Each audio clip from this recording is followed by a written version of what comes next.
Bom dia, hoje é terça-feira, 15 de fevereiro de 2011. Está no ar a Mesa de Debates. No início do ano, até meados do fim de janeiro, protestos foram realizados por povos do norte da África e do Oriente Médio para exigir melhorias no governo de países. A situação se complicou mais no Egito. Milhares de pessoas morreram, ficaram feridas e foram feitas reféns, inclusive jornalistas brasileiros. Os protestos deram resultado. O ex-ditador Hosni Mubarak, no poder desde 1981, renunciou na última sexta-feira. Quais serão as alterações na geopolítica e na economia mundial? É o que nós vamos discutir no programa de hoje. Mas antes, vamos às manchetes do Diário Regional. Transporte coletivo. População reclama da qualidade. Cobrança do IPTU pode ser revista. Colégio Pio XII oferece curso de meio ambiente.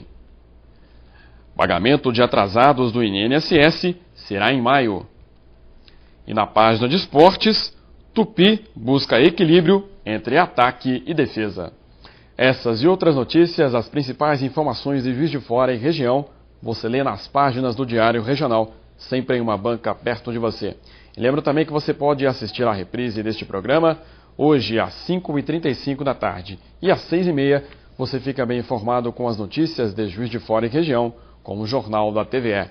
Você pode participar conosco enviando o seu comentário para o nosso e-mail, mesadedebates@tvejf.com.br. Visite também o nosso blog, mesadedebates.blogspot.com, ou então participe conosco também pelo Twitter, @mesaTVE.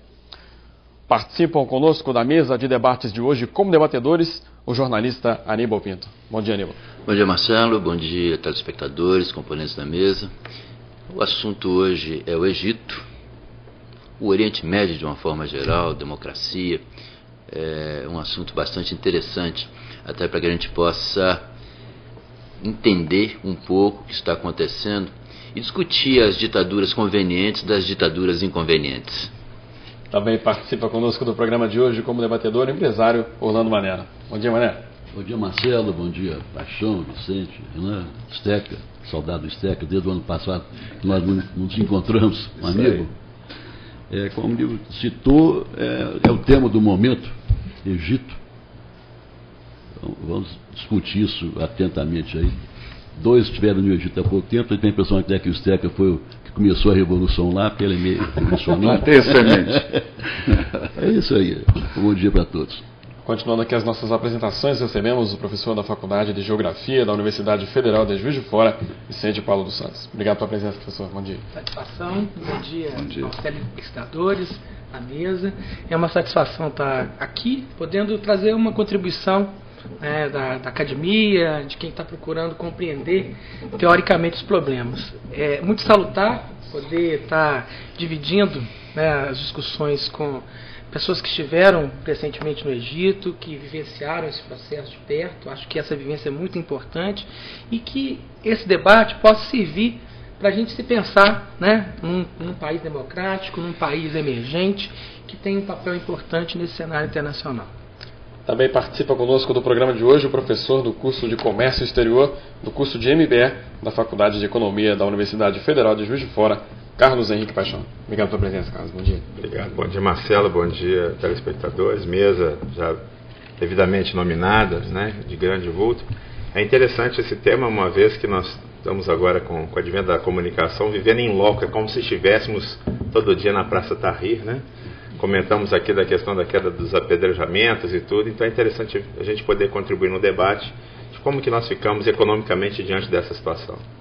Também participa conosco o jornalista e diretor da E-Dialogue Comunicação e que esteve no Egito no ano passado, Renan Caixeira. Obrigado pela presença, Renan. Bom dia. Obrigado pelo convite, Marcelo. Bom dia aos telespectadores, a todos na mesa. É um prazer estar aqui para falar dessa situação que eu pude viver um pouco, o início dessa situação no Egito. Trabalhei lá, vivi durante 4 meses e acredito que vai ser uma discussão bastante benéfica para a gente poder entender melhor esse fenômeno. E também participa do programa de hoje, professor, também debatedor aqui conosco às quintas-feiras, Edson Steck. Obrigado pela presença, Steck. Bom dia. Bom dia, Marcelo. Bom dia, membro da mesa. É um prazer estar aqui hoje para falar sobre o Egito, que eu estive lá também no mês de abril de 2010, e sempre fazendo uma torcida muito grande para que aquele país se transformasse, minimizasse um pouco os problemas do sofrimento daquela gente.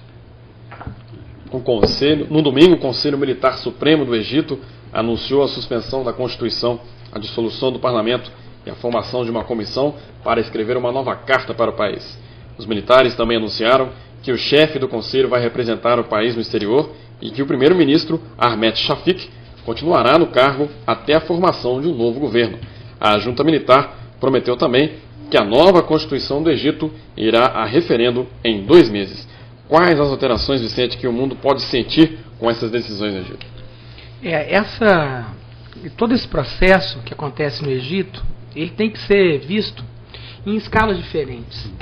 Acho que na ordem interna do país há uma mudança profunda, porque esse povo, essa sociedade, mostrou a um Estado autoritário as suas reivindicações, a sua demanda por reformas sociais, e exigiu a saída, né, de um sistema autoritário. Em primeiro lugar, acho que a gente tem que pensar que é uma sociedade muito diferente da nossa. Historicamente, é uma sociedade muito antiga. O Egito tem cerca de 6.000 anos de história, né? Ele fica numa posição estratégica na passagem do Ocidente para o Oriente. Inclusive, ele sempre representou para a civilização ocidental uma referência para os gregos, para os romanos. Pelo Egito já passaram os persas, os assírios, e o que é marcante, que se desdobra até hoje, a presença árabe, a cultura árabe, que é marcada a partir do século 600 e vem se desenvolvendo ao longo desses séculos.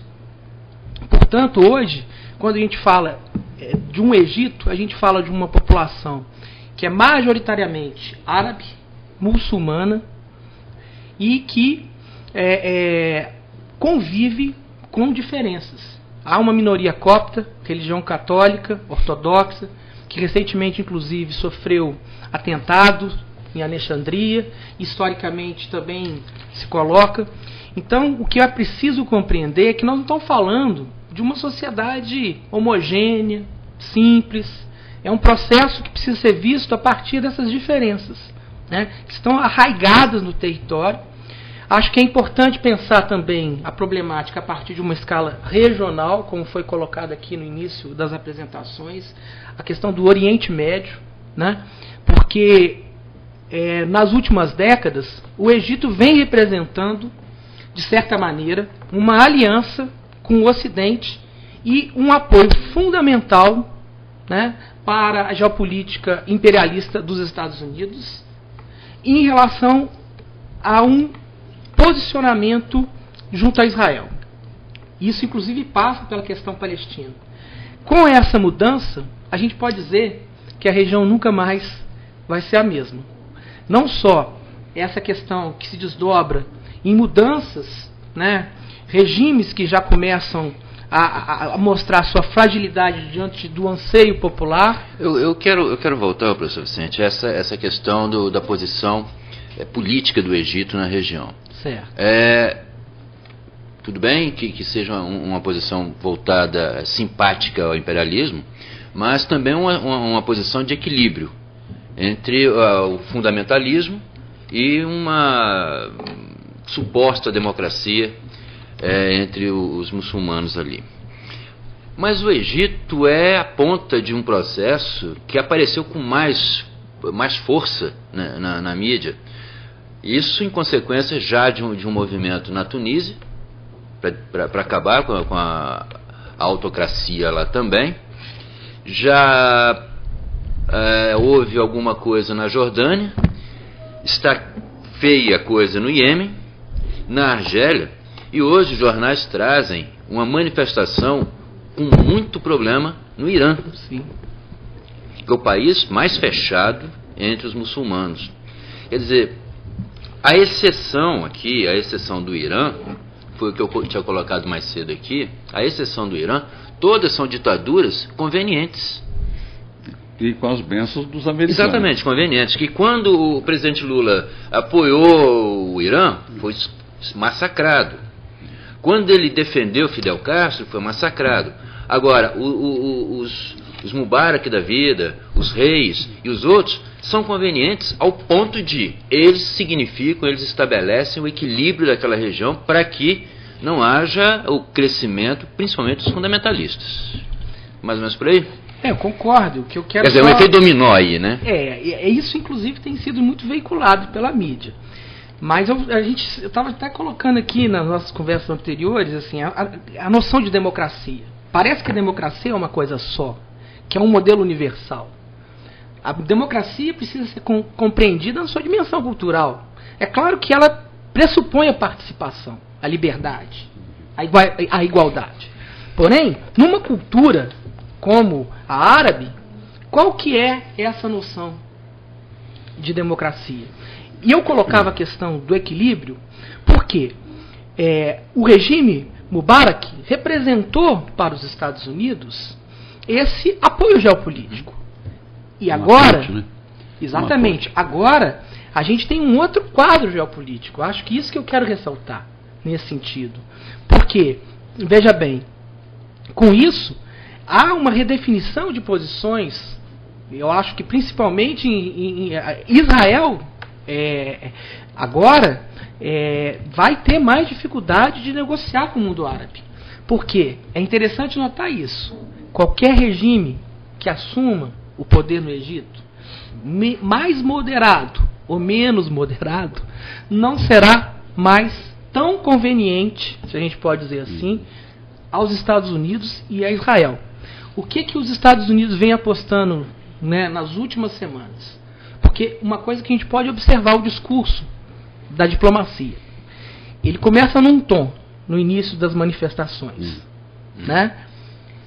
Mubarak era visto ainda como alguém que podia fazer a transição. Aos poucos, esse clamor popular faz com que, né, essa diplomacia apoie e reivindique a transição mais rápida, até para que, né, ainda haja possibilidade, né, de uma ponte com o Ocidente, vamos dizer assim. E a gente vê claramente que essa transição, agora, ela é uma transição que nós estamos buscando interpretar em que sentido, em que direção que ela vai. Acho que é importante ressaltar o papel dos militares, né, que é um papel que vem desde a década de 50. Né?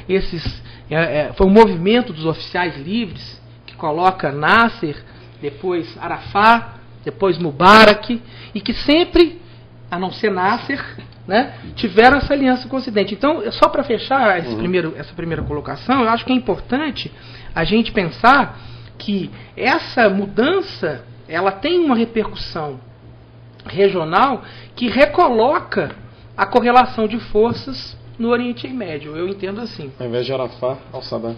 Desculpa. Saddam. Para a gente finalizar esse bloco, Carlos, o professor Vicente falava então, né, essa remodelação, né, da relação entre Estados Unidos, Israel, com o Oriente Médio, ali, com relação ao Egito, e que isso pode impactar a economia mundial.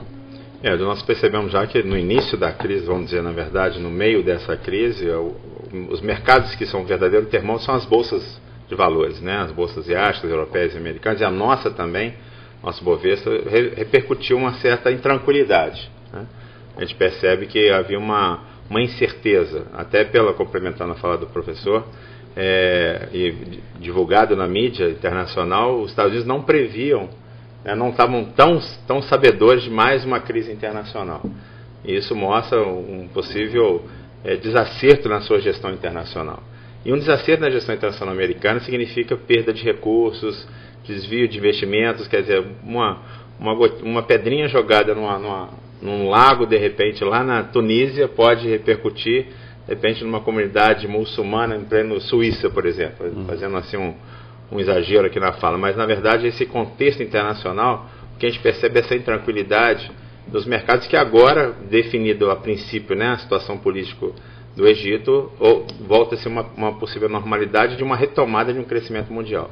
Os setores mais afetados, primeiro mais afetado, até com algumas perdas num patrimônio histórico, ou de turismo, né? Os nossos nobres colegas aqui tiveram o prazer de conhecer algumas peças que com certeza não existem mais, né?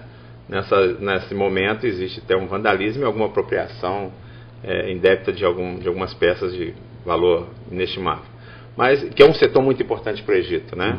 E isso impacta naturalmente em todo o mundo no setor do turismo emissivo.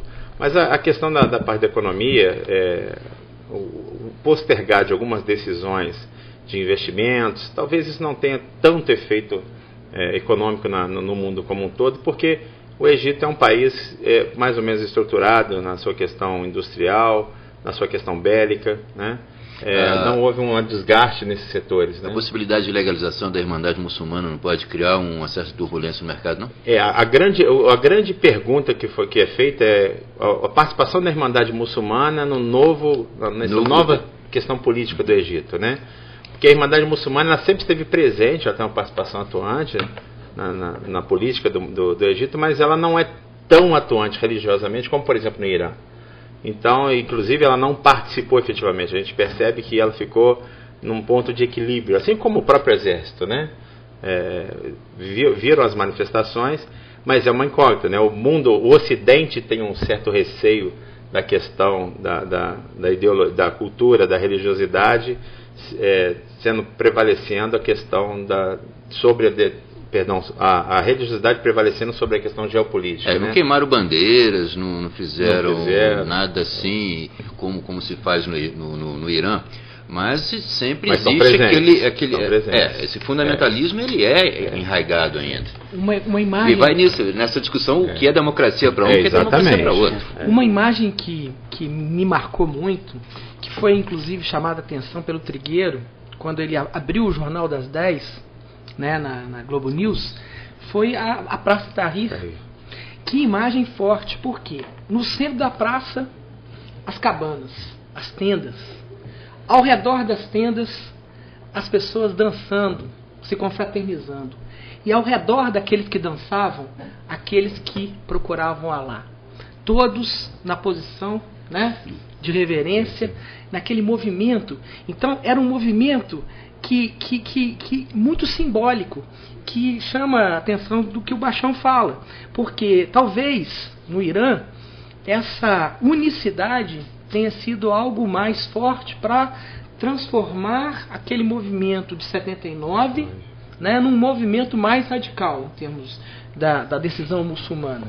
E o que a gente vê no caso do Egito... E a força no Irã veio da questão religiosa. Sem dúvida. No Egito não é a questão religiosa que deu início. Não é, exatamente. Porque há uma conjugação...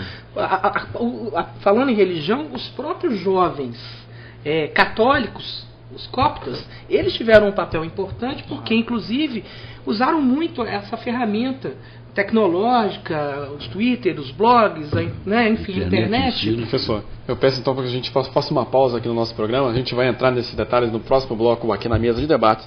Estamos discutindo sobre a situação das revoltas no Egito, no Oriente Médio, no Norte da África, e em que isso pode repercutir aqui no Brasil e no mundo. Nós vamos para o primeiro intervalo e voltamos já.